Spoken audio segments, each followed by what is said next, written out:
guys, isang mapagpalang araw ng linggo.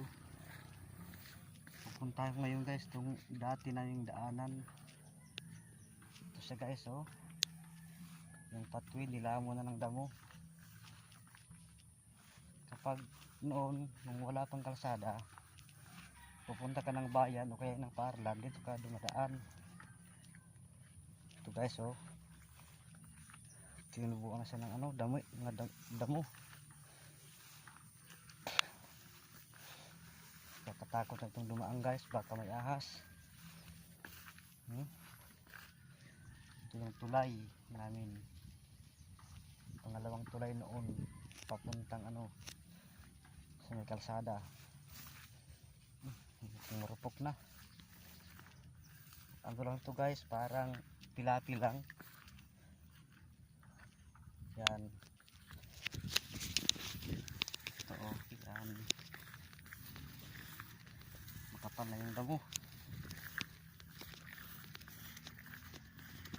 Ito yung daanan namin guys. Nasa gitna siya ng palayan. Dami ng damo. Pangatlong tulay na kahoy.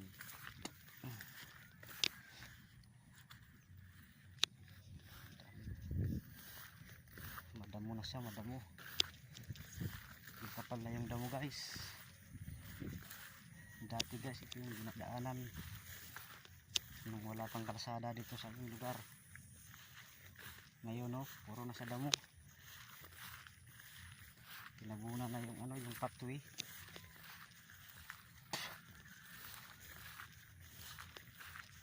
Yan guys, oh, palayan yan. Dito yung daanan namin una, pilapil. Andito pa rin siya pero natabunan ng damo.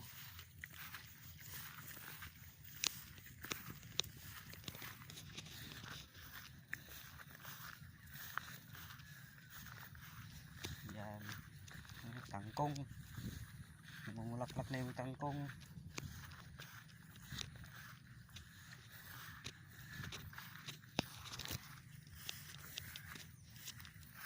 Yan guys,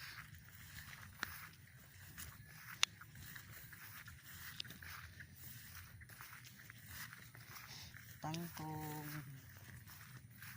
ay kangkong sa Bisaya, tangkong. Ito masikon, kangkong guys, kangkong. Ayun yung baryo,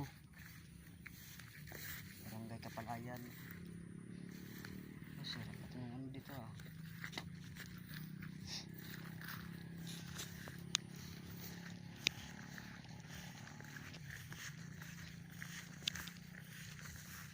Nakatakot pa, baka may ahas dito, ah. Wala naman sana.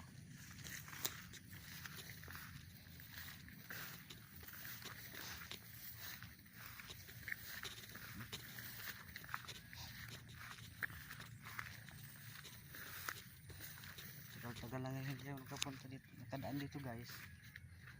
Simula nung magkaroon ng kalsada.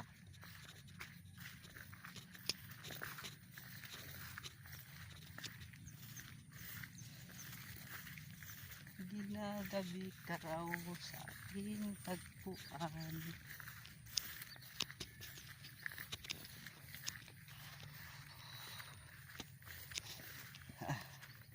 Saan ba to?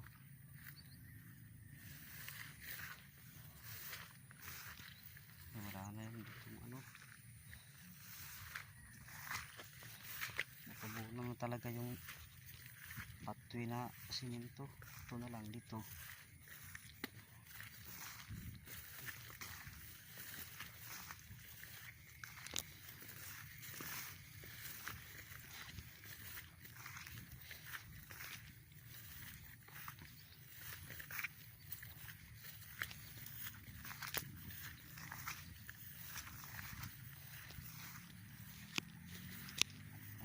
Kahirap. na, kahirap. Uy, ilang tulay ito, pang-apat. Dito yung daanan namin noon. Ay, ayan guys, so dito guys, nung hindi pa nagka-audit, dito may kubo, kaya lang nasira ng audit. Dito kami noon tumatambay. Dito may kubo noon dito.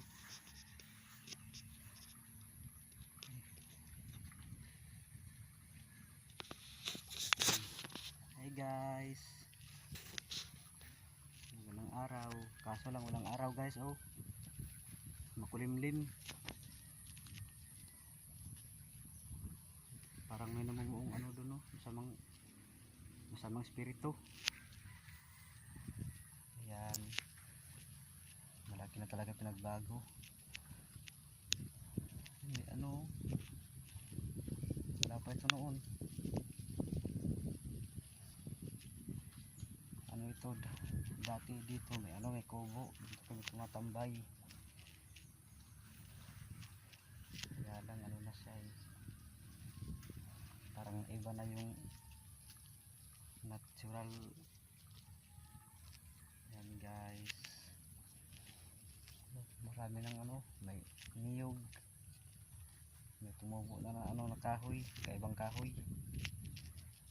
Diyan, no, palayan to, palayan.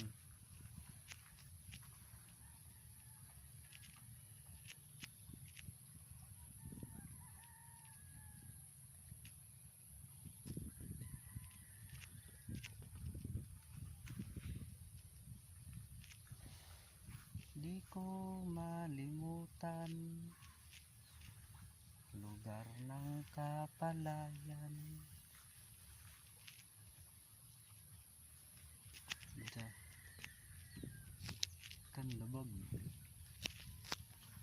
Kanlabag.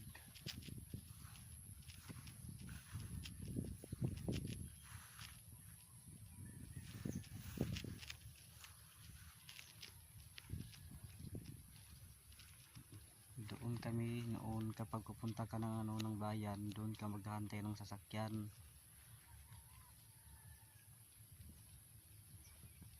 Pero ngayon wala nang dumadaan dito. Ano na kasi, may kalsada na doon sa sentro ng aming kabahayan. Door to door na talaga. Mga dumadaan dito yung ano na lang, kalabaw, mga magsasaka.